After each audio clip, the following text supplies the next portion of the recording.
하나님의 말씀은 신약성경 요한계시록 8장 13절 말씀을 제가 공독해 드리겠습니다. 이것은 하나님의 말씀입니다. 내가 또 보고 들으니 공중에 날아가는 독수리가 큰 소리로 이르되 땅에 사는 자들에게 화가 있으리니 이는 새 천사들이 불어야 할 나팔 소리가 남아 있음이로다 하더라. 아멘. 지난 주에는 이제 전 3년반이 한일회가 시작이 될 때가 전 3년반이 시작이 되잖아요. 이제 동시다발적으로 이루어지는 이제 그 사건이 10가지라고 얘기를 했고 거기에 설교를 마쳤고요. 그리고 나서 이제 전 3년 반에 이제 약 5가지 정도의 사건이 일어납니다. 약 5가지 정도의 사건이 일어나는데 그 사건들을 제가 그것도 연대기적으로 이제 여러분들에게 제가 이제 좀 설교를 하고 있습니다. 5가지는 첫 번째로는 미가엘과 용의 전쟁이죠. 그러니까 도표를 보면은 다 나오죠. 미가엘과 용의 전쟁이 이제 요 전삼년반 한 중후반쯤에 이제 나타나는 것으로 보면 됩니다. 그래서 미가엘과 용의 전쟁이 일어나고 그리고 나서 이제 그 독수리의 새 화가 이제 예고를 하죠. 공중에 날아가는 독수리가. 오늘 이제 오전에 이 부분을 이제 설교를 합니다. 요거는 순서가 바뀌어질 수도 있겠습니다. 요거는 순서가 바뀔 수도 있겠고 어쨌든 이렇게 나타나고 그 다음에 이제 미가엘과 용의 전쟁을 통해서 내려오는 하늘에서 떨어지는 큰 별이 이제 사탄이라고 얘기를 했는데 이게 이제 무적행의 열쇠를 가지고 이제 첫째 화가 이루어지는 거예요. 이 내용을 오후 예배에 제가 이제 설교를 합니다. 다음에 이제 네 번째는 뭐냐면 5째 일위 천상재단 아래에서 환란전 순교자들이 탄원을 하는 내용이 나와요. 이게 전산년반 후반에 나오는 이제 사건들입니다. 그리고 나서 이제 5번째는 첫째 일에 두중인이 14만 4천이라고 했어요. 흰말편자들 1260일의 사역을 마치고 환란 중에 이들이 순교를 당합니다. 이것이 전 3년반에 일어나는 사건 중에 5가지 사건이고 요 5가지의 사건을 이제 연대기적으로 제가 지금 이제 설교를 하고 있습니다. 그래서 지난주 오후 예배 때는 제가 첫 번째 사건으로 미가엘과 용의 전쟁에 대해서 오후 예배의 말씀을 드리고 이번 시간에는 이제 공중에 날아가는 독수리의 새 화의 예고. 요거는 제가 순서가 바뀌어도 된다 그랬어요. 그러니까 이제 공중에 날아가는 독수리가 새 화를 예고하고 이제 공중에서 미가엘과 그 다음에 용이 전쟁을 하는 이건 순서를 바뀌어도 상관은 없겠습니다. 거의 비슷하게 일어난다라고 하는 것을 이제 보면은 알 수가 있습니다.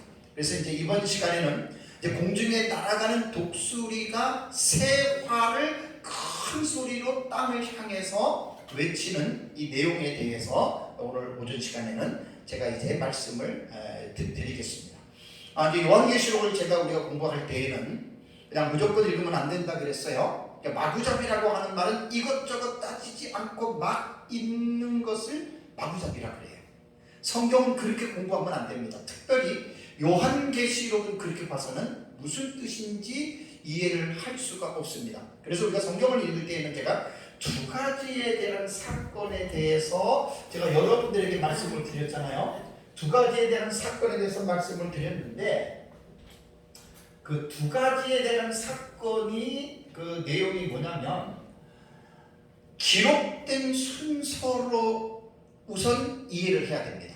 그것이 제가 형식상 구조로 보는 방법이라 그랬어요. 그 다음에 기록된 내용을 구조를 먼저 파악을 했으면 내용을 가지고 우리가 다시 한번 정리를 할 필요가 있습니다. 그래서 그것을 제가 내용상 구조로 읽어야 된다고 말씀을 드렸어요. 그래서 이제 요한계시록을 공부할 때는 먼저 우리가 이 8장 13절에 공중에 날아가는 독수리가 지금 화를 3번을 지금 외치잖아요.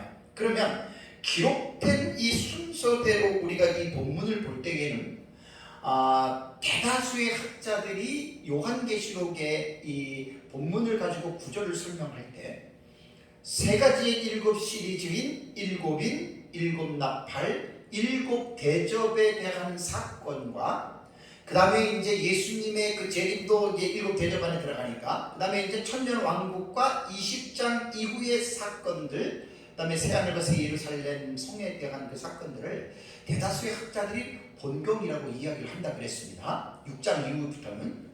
그러고 나서 이제 그 세 가지의 일곱 시리즈와 20장 후의 사건 외에 다른 사건들이 6장부터 19장 안에 기록이 되어져 있잖아요. 그것을 학자들은 삽입되어진 계시다. 그래서 삽경이라고 이야기를 합니다. 그래서 저는 삽입계시라고 하는 용어를 안 쓰고 막간계시라고 저는 이제 용어를 차용해서 제가 이제 사용을 하고 있습니다. 그러니까 오늘 8장 13절의 이 내용은 세 가지 일곱 시리즈하고는 상관이 없는 계시죠. 그러니까 8장에서 우리가 1절을 보면은 지난주 제가 설교를 했던 거예요. 8장 1절을 보면은 일곱째 인을 떼실 때라는 말이 나올 때는 본경이에요. 일곱 시리즈니까. 그 다음에 2절에서 5절까지는 그 일곱 그 3절에서 5절까지는 금향로를 가지고 하늘 천상 제단에 쏟는 것도 이것도 세 가지 일곱 시리즈가 아니니까 삽입된 거잖아요. 그죠? 요거 이제 막간계시라 그랬어요. 그게 그 3절에서 5절까지가. 그 다음에 이제 8장 6절에서 이제 12절까지가 나팔이 불려지는데 첫째 나팔에서 넷째 나팔 불려지죠. 요건 본경이라고 했잖아요. 그 다음에 13절에 이제 공중에 날아가는 독수리는 본경하고 상관이 없는 이제 막간 계시잖아요. 그 다음에 9장 1절에 가면 뭐가 나오죠? 다섯째 천사가 나팔을 불며 나오죠. 그러면 8장 12절에서 9장 1절이 연결이 되는 거예요. 넷째 나팔과 다섯째 나팔이.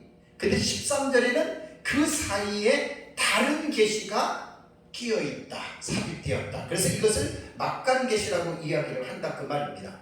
그러니까 먼저 우리가 요한계시록을 공부할 때는 이러한 우리가 구조에 대한 부분들에 대해서 기본적으로는 우리가 이해를 하고 요한계시록을 봐야 돼요.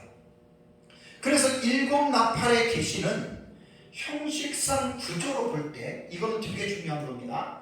요한계시록에 세 가지의 일곱 시리즈가 나오죠. 일곱인이 나와요. 첫째, 둘째, 셋째, 넷째, 다섯째, 여섯째, 일곱째 인이 나오는데 일곱째 인은 독자적으로 가지고 있는 내용이 없다 그랬죠. 그죠? 그럼 일곱째 인은 뭐가 나오느냐면 다음에 전개되는 일곱 시리즈가 뭐냐면 일곱 나팔에 대한 계시예요. 그리고 일곱 번째 나팔도 속을 들여다보면 이것도 독자적인 내용은 없고요. 독자적인 내용은 없고 일곱 대접으로 나온다 그랬어요. 그렇다면 지금 이게 일곱 나팔을 우리가 볼 때는 일곱 나팔은 일곱째 인에 뭐라 그랬습니까? 예속이 되었다. 예속이라고 하는 이 우리말의 뜻은 뭐냐면 딸려서 매여 있다는 거예요. 그러니까 일곱째 인은 일곱 인에 딸려 있는 거예요. 그죠? 딸려서 매여 있죠. 또 일곱 대접도 일곱 번째 나팔에 예속이 되어져 있는 거예요. 그리고 요한계시록을 볼 때 우리가 먼저 이러한 형식상 구조로 볼 때에는 일곱 인 속에 일곱 나팔과 일곱 대접이 거기에 딸려있다. 예속되어져 있다. 이걸 구조를 먼저 이해를 하고 또 요한계시록을 6장부터 19장, 6장부터 이제 16장까지를 보면 일곱인, 일곱 나팔, 일곱 대접 세 가지 시리즈가 나오는데 일곱 나팔은 일곱인과 일곱 대접 어떻게 해요? between 사이에 위치하고 있습니다. 그러니까 요한계시록을 공부할 때는 먼저 이 기록된 이 방식대로 구조를 먼저 이해를 반드시 해야 됩니다. 그래서 제가 일곱 나팔에 대해서는 여러분들에게 많이 말씀을 드렸어요. 다시 한번 성경을 보세요. 이건 한두 번 들어가지고 이해가 되는 게 아니에요. 그래서 요한계시록을 공부하고 싶은 사람들은 이제 제 설교가 유튜브로 올라가는데 이 한 번 전혀 모르는 사람들은 몇 번을 들어도 이해가 안 되는데 이제 성경을 따라서 이제 공부를 하면 조금씩 이제 이해가 될 겁니다. 그러면 먼저 일곱 나팔 계시를 기록된 구조로 한번 봅시다. 자, 먼저 보세요. 자, 그러면 그 8장 6절을 보세요. 8장 6절을 보면은 일곱 나팔을 가진 뭐가 일곱 천사가 나팔 불기를 준비하더라 이렇게 됐잖아요. 그죠? 그러니까 일곱 나팔은 일곱째 인이 일곱 나팔이라고 그랬어요. 이렇게 지금 연결이 지금 되는 겁니다. 그리고 나서 일곱 나팔은 결국 15장 5절과 8절에 일곱 나팔이 무엇인지에 대한 내용이 15장 5절과 8절에 나와요. 그러면 그 사이가 전부 다 일곱 나팔에 계시냐? 그렇지 않아요. 그래서 그걸 제가 지금 구조를 갖다가 지금 여러분들에게 설명을 해드리는 겁니다. 그렇다면 이제 기록된 방식으로 형식상 구조로 볼 때 일곱 나팔은 그 사이에 다른 계시들이 이제 삽입되어져 있어요. 자, 그렇다면 일곱 나팔에 대한 진행을 보겠습니다. 자, 8장 13절 오늘 읽은 본문에는 이제 일곱 나팔하고는 상관이 없는 다른 계시가 있고, 그 다음에 9장을 보면은 1절에 다섯째 나팔이 불리죠. 그 다음에 13절에 여섯째 나팔이 불리죠. 그리고 19장이 끝나요.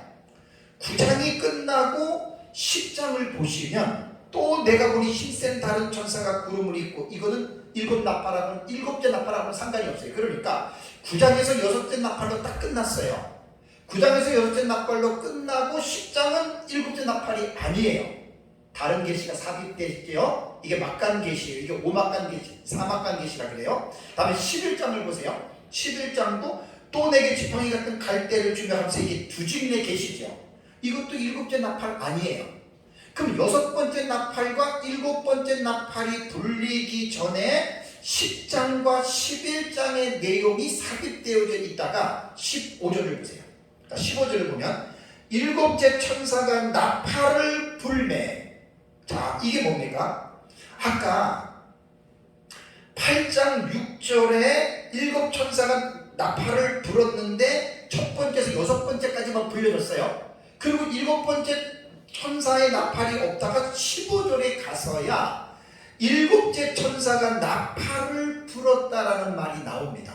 그리고 나서 패러그래프를 보면 15절과 19절의 내용을 잘 읽어보시면 일곱째 천사가 나팔을 불었던 그 내용은, 본 내용은 없어요.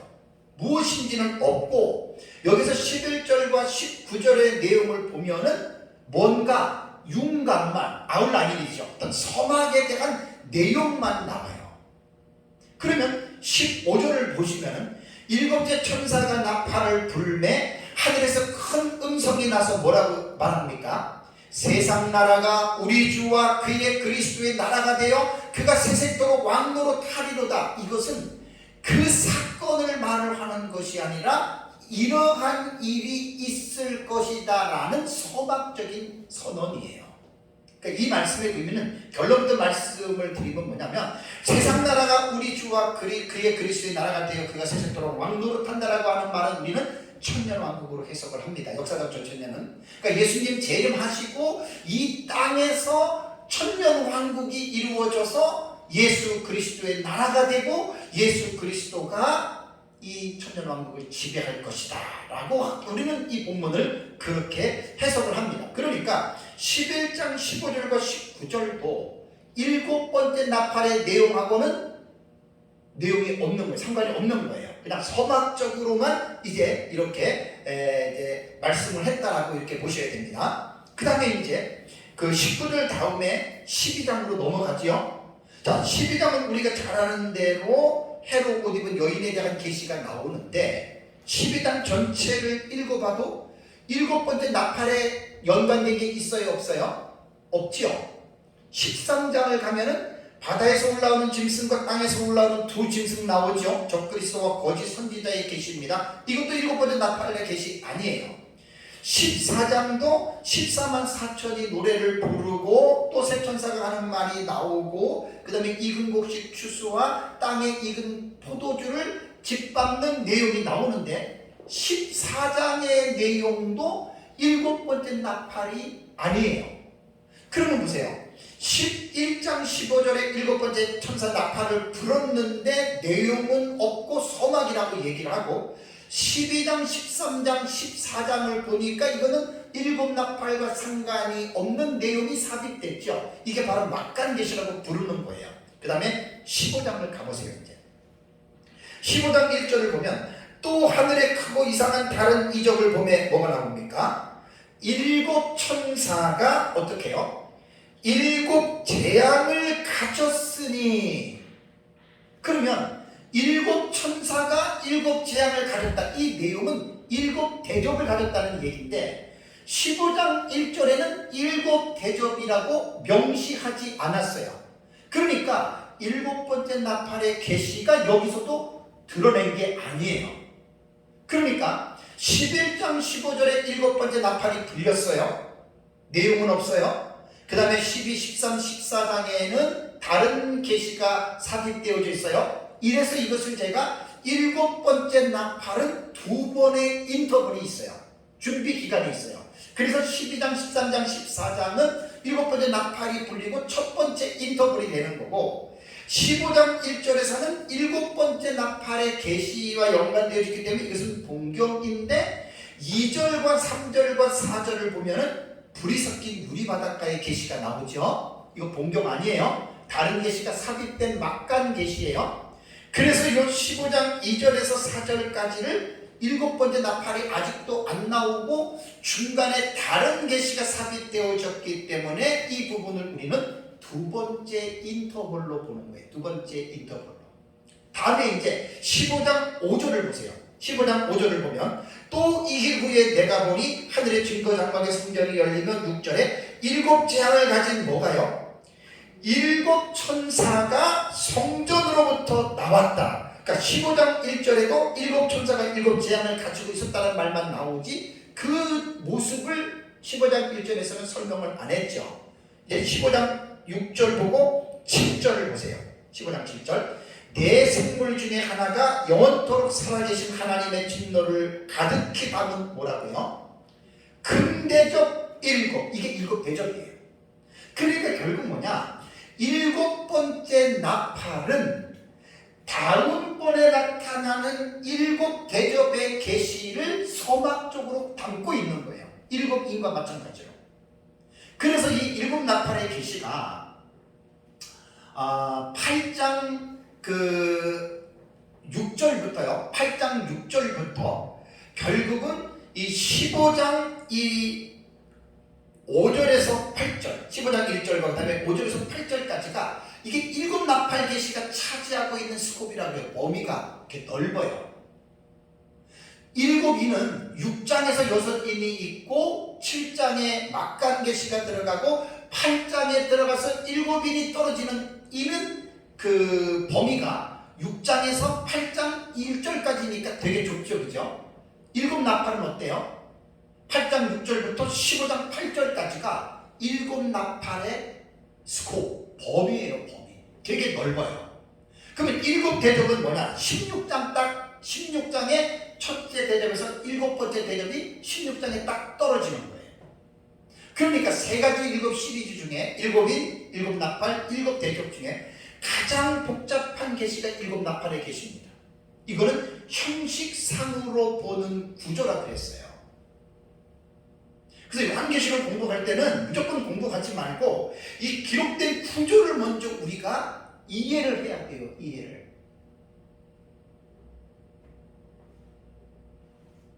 그 다음에 이제 요한계시록은 기록된 순서로만 본다고 해서 이해되는 게 아니라 그랬어요.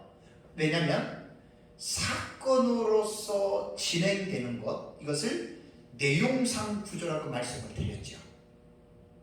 이것은 제가 요한계시록의 독법에서 단락의 해석법, 그러니까 해석학적인 구조에서 그 세 번째의 위치라는 본문의 해석학적인 구조에서 네 번째 보면은 단락의 구조가 있어요. 사실 그 단락의 구조법이 되게 복잡한데 그게 사실은 요한계시록의 본질을 파악할 수 있는 방법이에요. 기억나세요? 점진적인 방법, 반복적인 방법, 전진하는 반복법, 그 다음에 상호 교차 대구법, 키아슨 구조, 그 다음에 봉경과 삽경의 상호 교차 구조. 이거 사실 설명하려고 하면 되게 어려워요.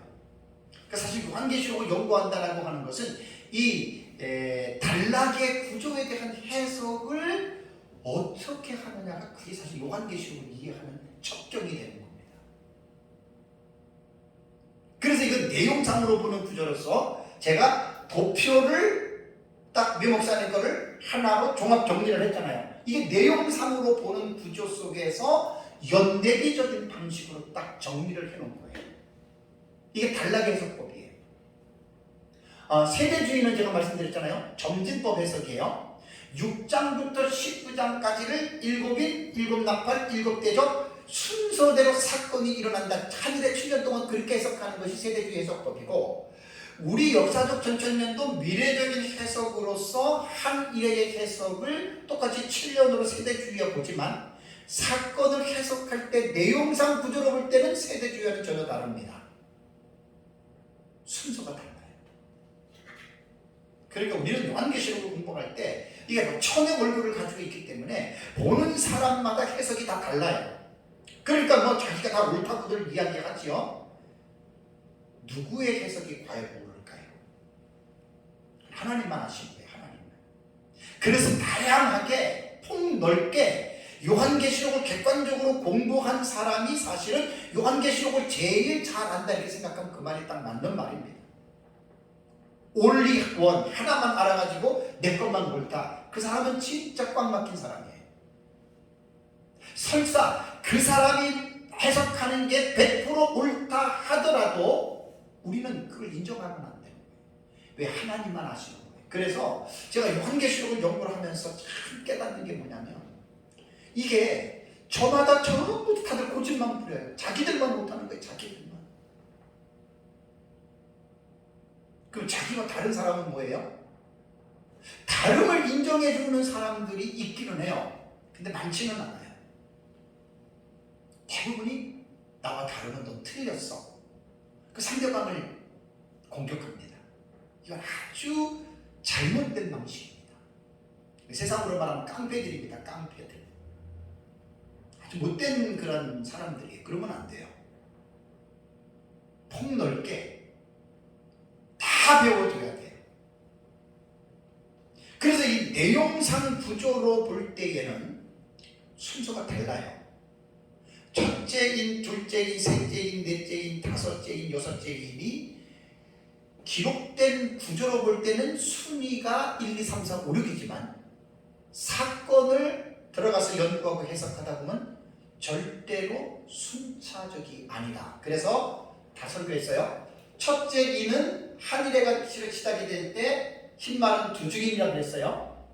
둘째 인의 붉은 말은 전쟁인데 이것은 후삼년반이 시작될 때 일어나는 거예요. 셋째 인의 검은 말은 기근으로서 한일회가 시작되는데 동시적으로 쭉 일어나는 거고, 넷째 인은 청황색 말은 적그리스도라고 해서 이것도 첫째 인이 시작될 때 일어나는 거고, 다섯째 인은 전삼년반 마지막 중후반부에 천상재단 아래서 순례자들의 탄원은 이 전삼년반 끝쯤에 일어나고, 여섯 번째 이는 지구가 멸망하는 계시입니다. 한일회가 끝나고, 그 다음에 일곱째 이는 다시 한일회로 돌아와서 일곱 나팔이 연결됐다라고 첫째 나팔, 둘째 나팔, 셋째 나팔, 넷째 나팔, 그 다음에 지난주 거짓선지자까지 말씀을 드렸지요. 이게 내용상으로 보는 구조예요. 저렇게 요한계시록을 종합 정리를 하려면 요한계시록 1장부터 22장까지의 내용을 환하게 알고 있어야 돼요. 그 증거물이 제가 쓴 이 책입니다. 이 책에서 일부의 다니엘서를 중심으로 70일이라는 100페이지 넣고, 그 다음에 나머지 요한계시록을 넣어서 총 1040페이지에 대한 분량, 원래 원고는 1300페이지, 1400페이지 됩니다. 큰 글씨로 하면. 출판비 좀 아끼려고 글씨를 줄이고 간격 것과 이걸 줄이다 보니까 1040페이지니까 1300에서 넓게 하면 1400페이지까지 나오는 분량이에요.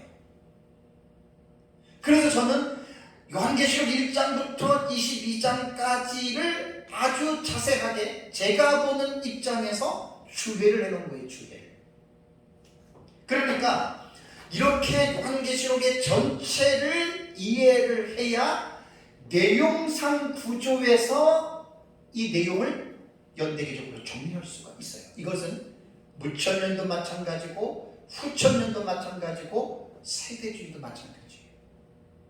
이러한 분명한 신학적인 근거와 기초와 어떤 신학적인 체계가 없이 요한계시록을 해석한다라고 하는 것은 결코 쉬운 일이 아닙니다.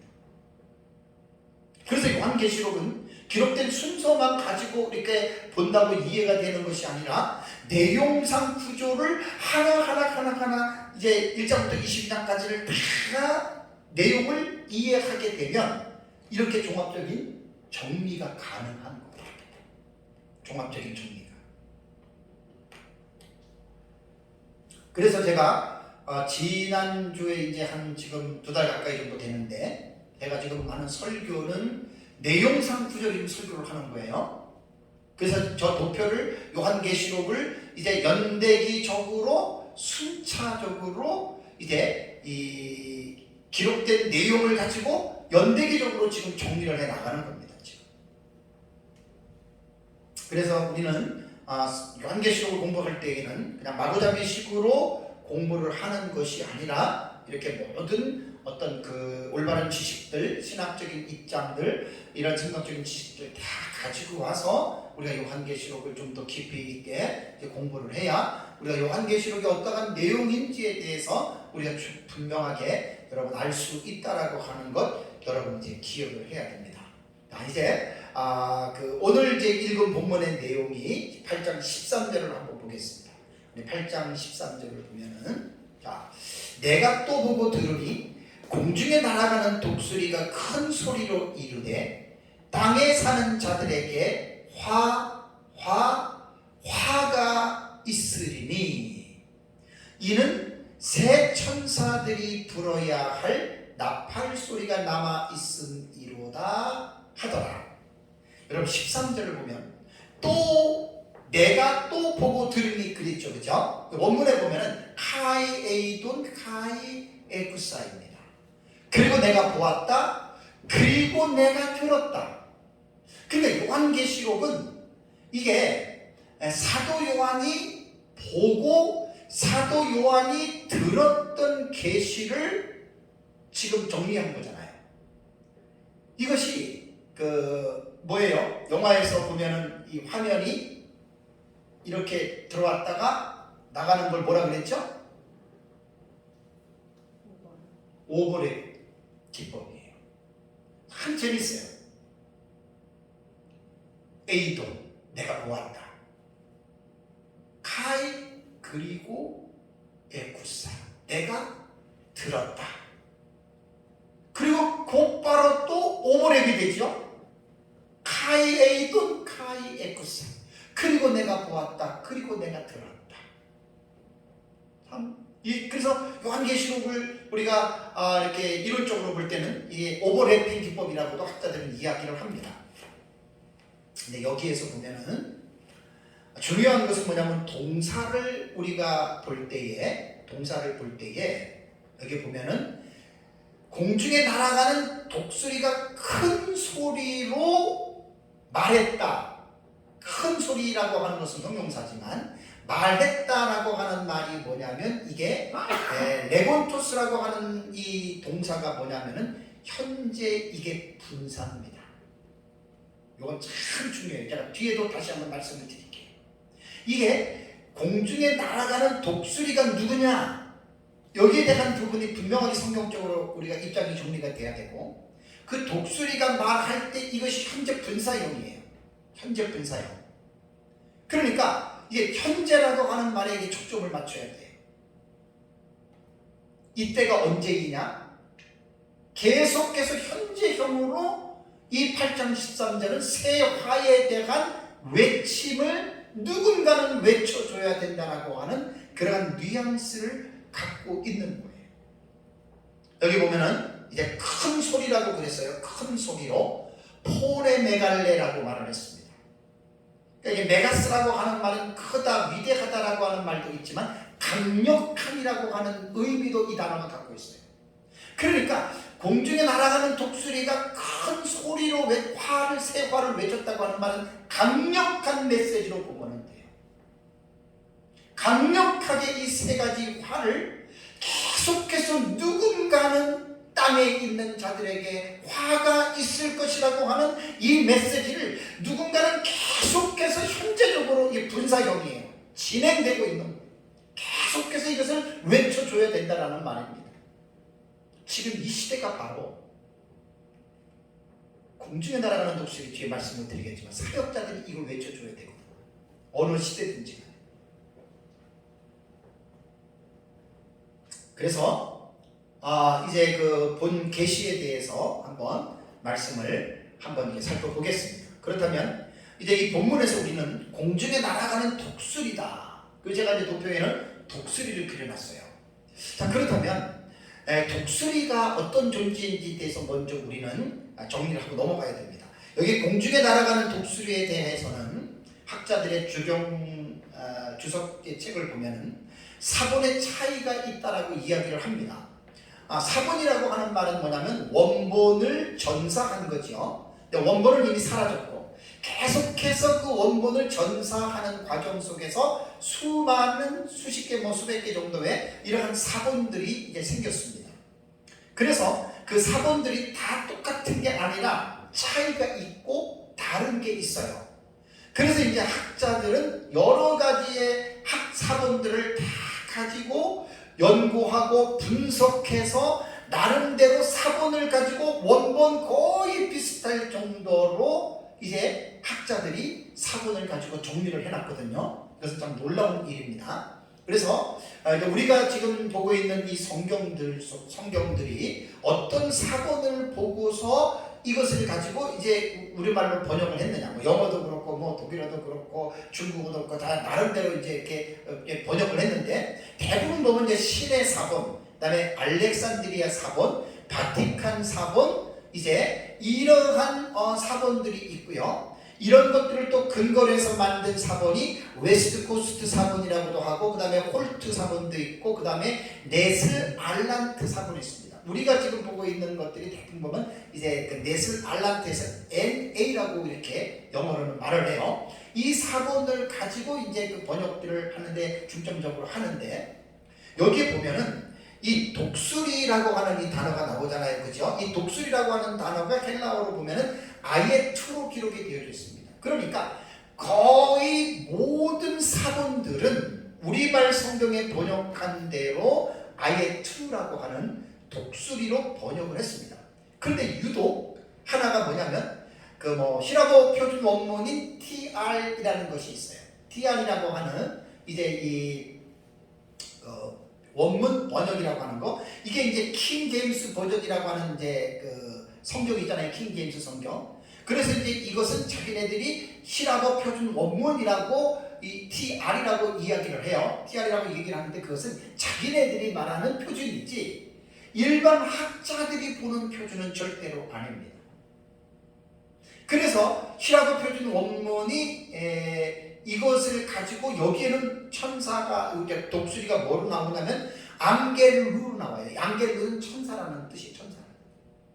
그러니까 거의 모든 사본의 95% 이상이 다 아이에투라고 하는 독수리라고 이야기를 하는데, 킹 제임스 버전을 번역한 이 히라보 표준 원문판에서만 앙겔루라고 하는 천사를 집어넣은 거예요.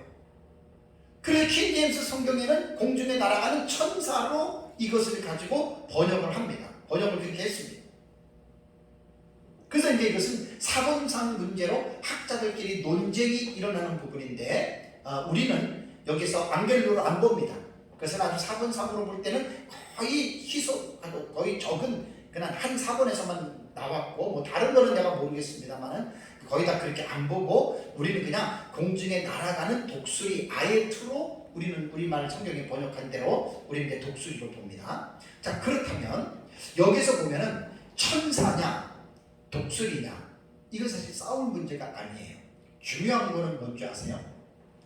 공중에 날아가는 독수리가 세 가지의 화를 큰 소리로 말했어요. 그죠? 큰 소리로 외쳤어요. 그렇다면은 여러분, 이걸 먼저 우리 생각해야 돼요. 자, 독수리든 천사든 간에 독수리와 천사가 복음을 전할 수 있습니까? 어떻게 생각하십니까? 독수리는 말도 안 돼요. 천사는 구약 성경이나 신약 성경을 보면은 사람에게 나타나서 하나님의 심판을 예고하거나 하나님의 특별한 사명을 받은 것을 전해주는 일들은 천사가 해요. 그죠? 그러니까 이제 마리아가 숫대할 때에 가브리엘 천사가 마리아에게 나타나서 마리아야 두려워하지 말아라. 내가 잉태된 자는 성령으로 잉태되었다라고 말을 했잖아요. 그죠? 그 다음에 요셉에게도 나타나서 천사가 내 아내 마리아를 데려오기를 무서워하지 말아라 라고 이야기를 했잖아요. 그러니까 천사는 이렇게 이야기를 할 수 있는데 이것이 보편적인 사건은 아닙니다. 그러니까 천사가 모든 사람에게 나타나가지고 뭐 예수 믿어 안 믿으면 지옥 가 이렇게 말한다는 게 아니고 하나님의 특별한 섭리 가운데에서는 이럴 수는 있지만 보편적인 차원에서 천사가 사람들에게 복음을 전한다라고 하는 것은 우리가 인정할 수 없다.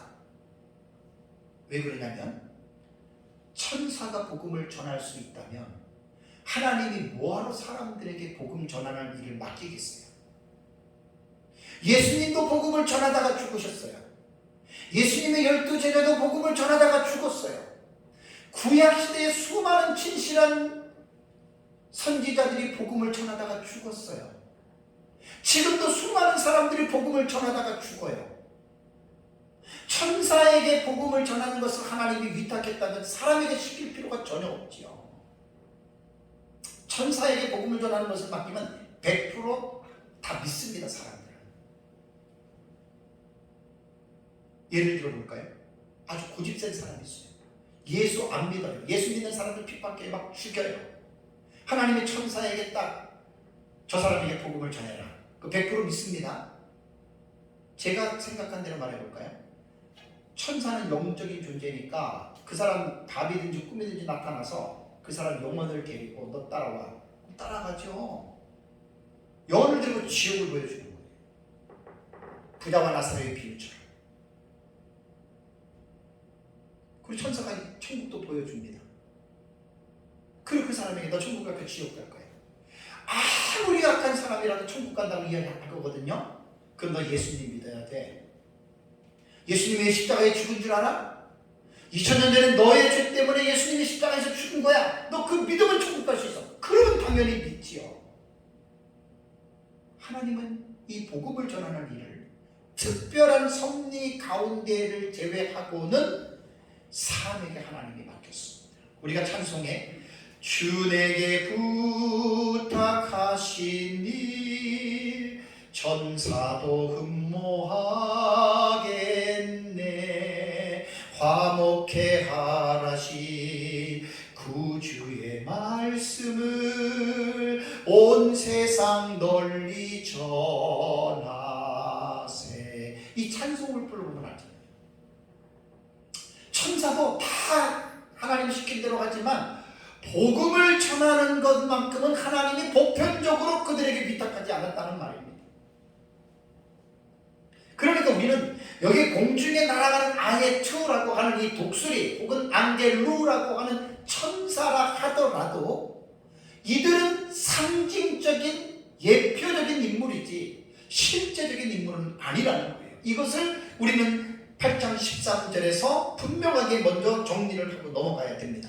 그러면 이제 천사가 8장 13절에서 말한 천사가 외친 이 내용은 뭐지요? 화입니다. 화. 우아이. 우아이라고 하는 이 단어예요. 우아이라고 하는 이 단어는 화라고 하는 단어예요. 화. 콤마가 이렇게 되어 있네요.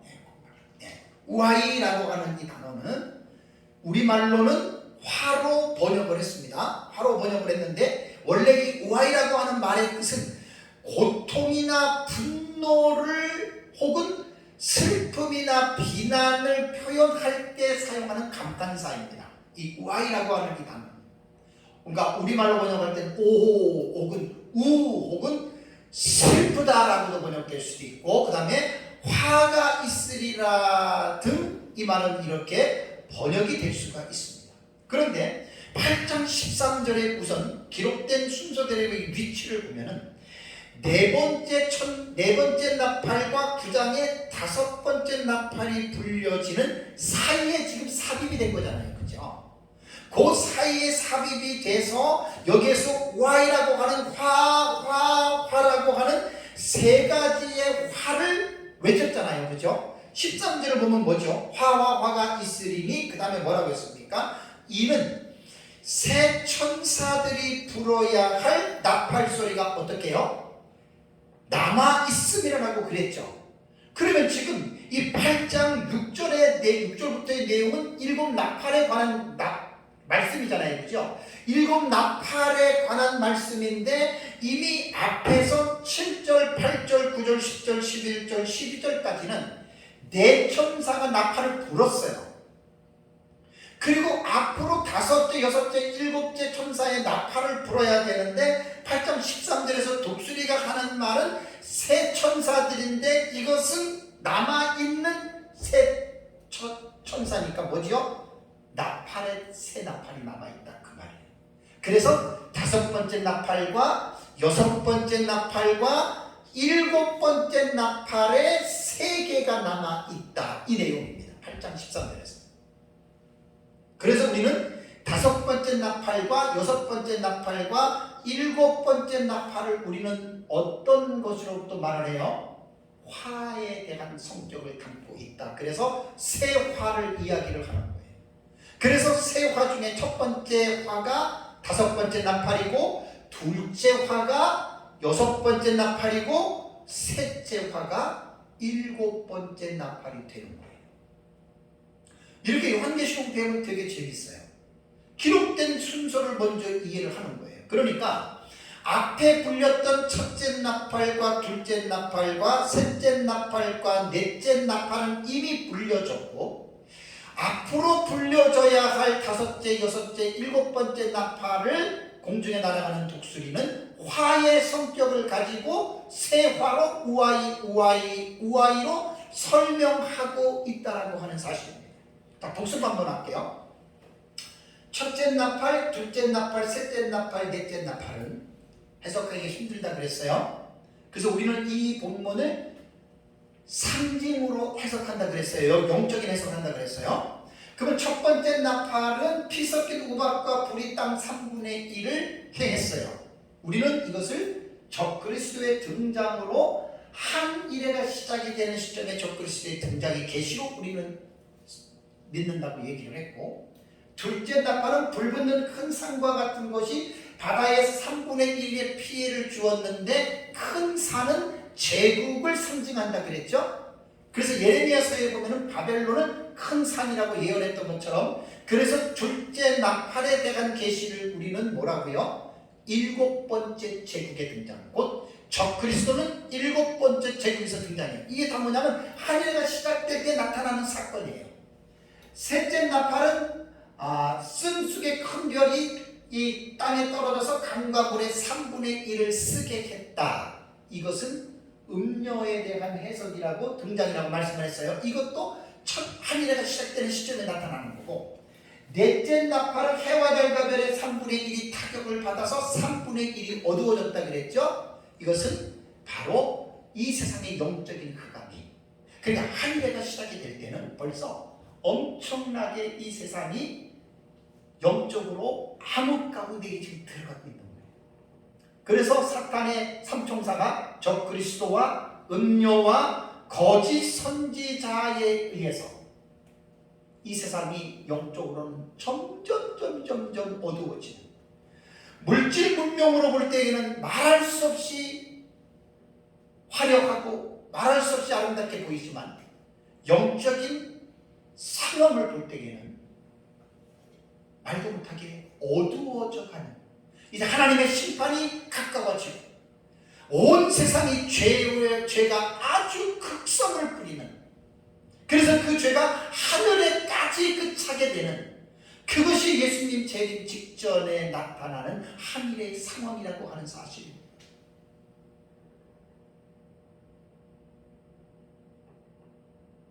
그래서 네 가지의 나팔은 하늘에가 시작이 될 때 불렸고, 우선 도표를 보세요.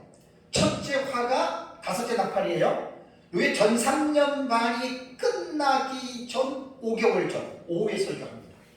다음에 둘째 화는 여섯째 나팔로서 후 3년 반 시작 때 유브라데 전쟁인데, 다섯째 나팔과 여섯째 나팔은 연이어서 이루어져요. 연결되는 거예요.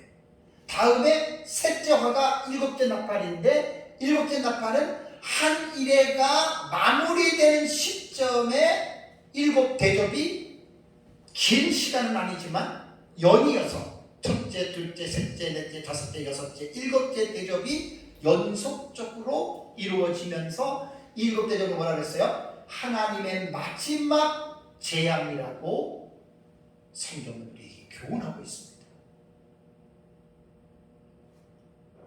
그러니까 지금 이 새 화에 대한 이 내용이 그런 의미를 담고 있고요. 하나의 특징이 뭐냐면 13절을 보시면 이 새 화가 어떤 자들에게 임하는 화라고 얘기했습니까? 13절을 보면은 땅에 사는 자들에게입니다. 땅에 사는 자들에게. 그러면은 제가 여러 명의 그 주석가들의 주석을 보면 5천년이든 전천년이든 세대주의든 할 것 없이 많은 학자들이 요 13절에 땅에 사는 자들에게 화가 있으리로다 라고 하는 이 말을 불신자들로 제한하는 학자들이 되게 많아요. 그러니까 대접에서 보면은 그 우상에게 그 절한 사람 있잖아요. 적그리스도에게 짐승의 표를 받은 사람들에게 이 새 화가 임할 것이다 라고 이렇게 학자들은 이야기를 하는데, 제가 보는 입장은 전혀 다릅니다. 그런데 이것은 세대주의자들은 환난 전에 휴고를 말을 하잖아요. 그죠?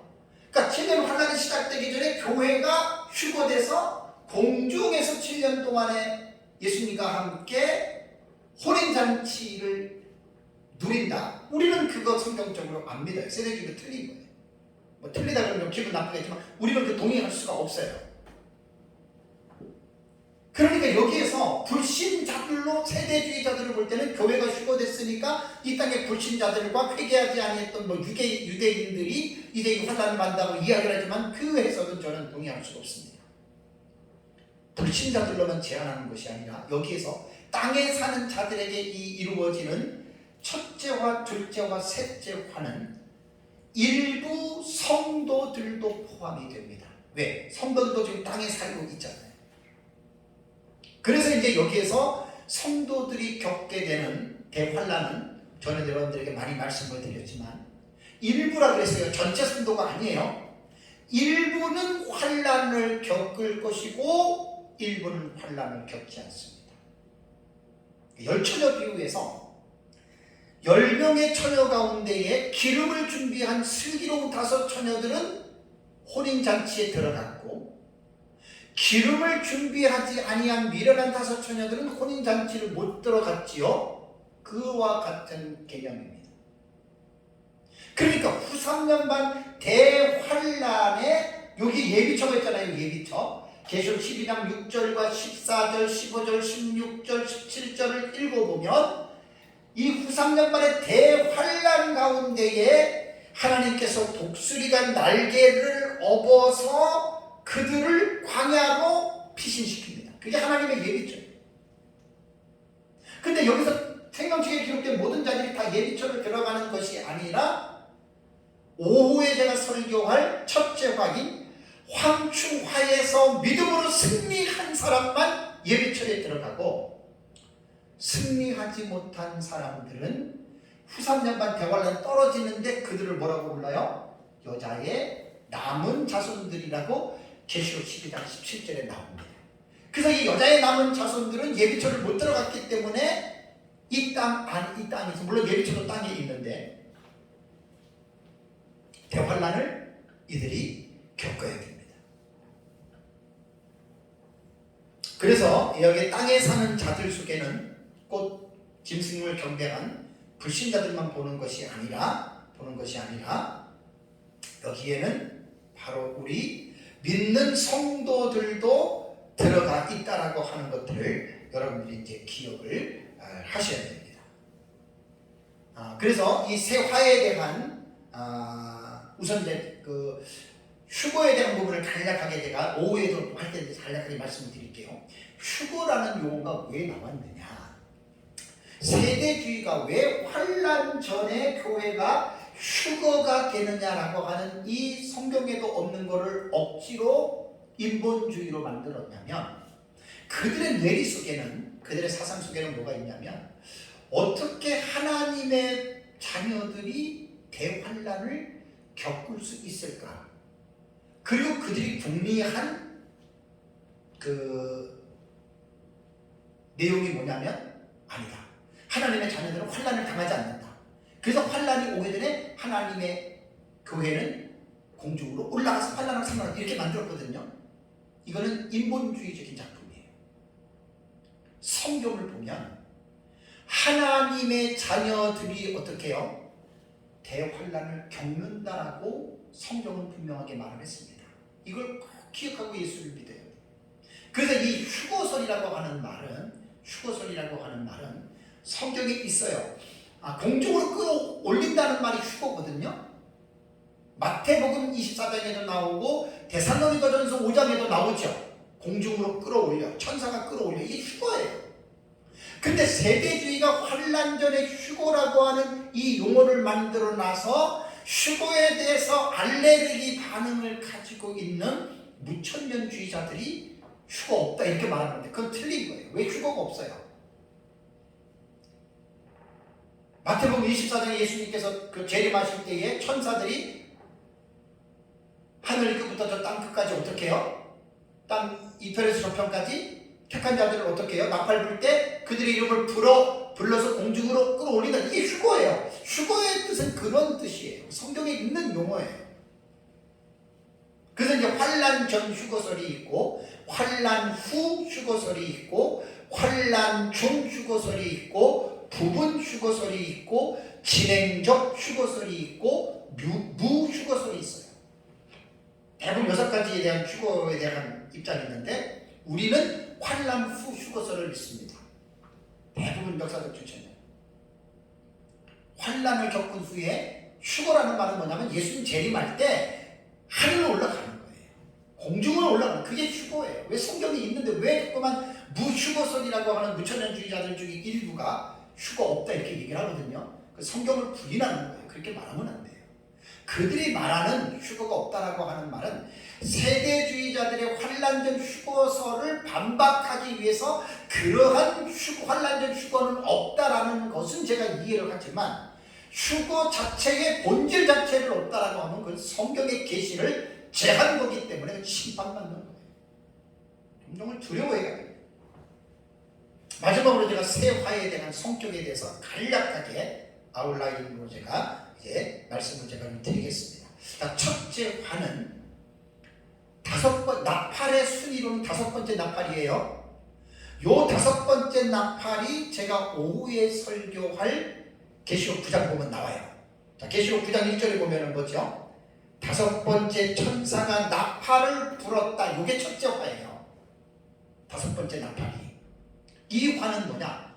황충화입니다. 황충으로 더불어 일어나는 화. 물론 다 상징적인 말입니다. 상징이 계십니다. 그래서 이 자세한 내용은 제가 이제 오후 예배 때에 말씀을 드리는데 우선 윤곽적으로 대략 말씀을 드린다면 황충화에서 가장 중요한 게 뭐냐면 가해자가 있고 피해자가 있거든요. 가해자와 피해자의 설정을 잘 해야 됩니다. 가해자는 거의 다 100% 거의 다 똑같아요. 사탄이에요. 귀신들이에요. 피해자를 불신자로 보느냐 성도로 보느냐 이 두 가지의 입장이 대립을 해요. 근데 거의 대부분이 다 불신자입니다. 근데 저는 그렇게 안 본다 그랬어요. 그 이유를 제가 오후 예배 때에 설명을 해드리겠습니다. 불신자 될 수 없습니다. 사탄이 뭐가 안타까워가지고 자기 이제 예수님 재림이 얼마 안 남았고 자기가 이렇게 세뇌시켜 놓은 그 사람들을 뭐하러 죽을 정도로 고통을 주면서 5개월 동안 그들을 괴롭힙니까? 상식적으로 이거는 맞지 않는 내용입니다. 오후 여석에 말씀드리고요. 자, 둘째 화는 나팔의 순위로는 몇 번째 나팔이에요? 6번째예요. 이것도 보세요. 1나팔, 2나팔, 셋째 나팔, 넷째 나팔, 다섯 번째 나팔, 여섯 번째 나팔, 일곱 번째 나팔이에요. 첫째에서 넷째 나팔까지를 설교를 했어요. 그 다음에 요 사이에 공중에 날아가는 독수리의 우아이 우아이 우아이 새 화가 있다고 그랬어요. 그죠? 화. 이게 3화예요. 3화. 세 가지 화. 나팔의 순위를 보면 다섯 번째 나팔이 첫째 화, 여섯 번째 나팔이 둘째 화, 일곱 번째 나팔이 셋째 화. 반드시 한 번은 시청각적으로 이걸 보셔야 돼요. 그럼 기억이 남아요. 이렇게 요한계시록 보면 되게 재밌어요. 그러니까 둘째 화는 뭐냐? 나팔의 순위로 몇 번째 나팔이라고요? 여섯 번째 나팔이죠. 그죠? 그럼 여섯 번째 나팔은 요한계시록에서 어디에 나와요? 계시록 9장 12절을 보세요. 자, 12절을 보면 첫째 화는 지나갔으니 보라 아직도 이후에 뭐가 남아요? 화 둘이 남았다. 그러니까 둘째 화와 셋째 화가 남았다. 그러면서 13절에 여섯째 천사가 나팔을 불매. 이게 둘째 화예요. 여섯째 나팔.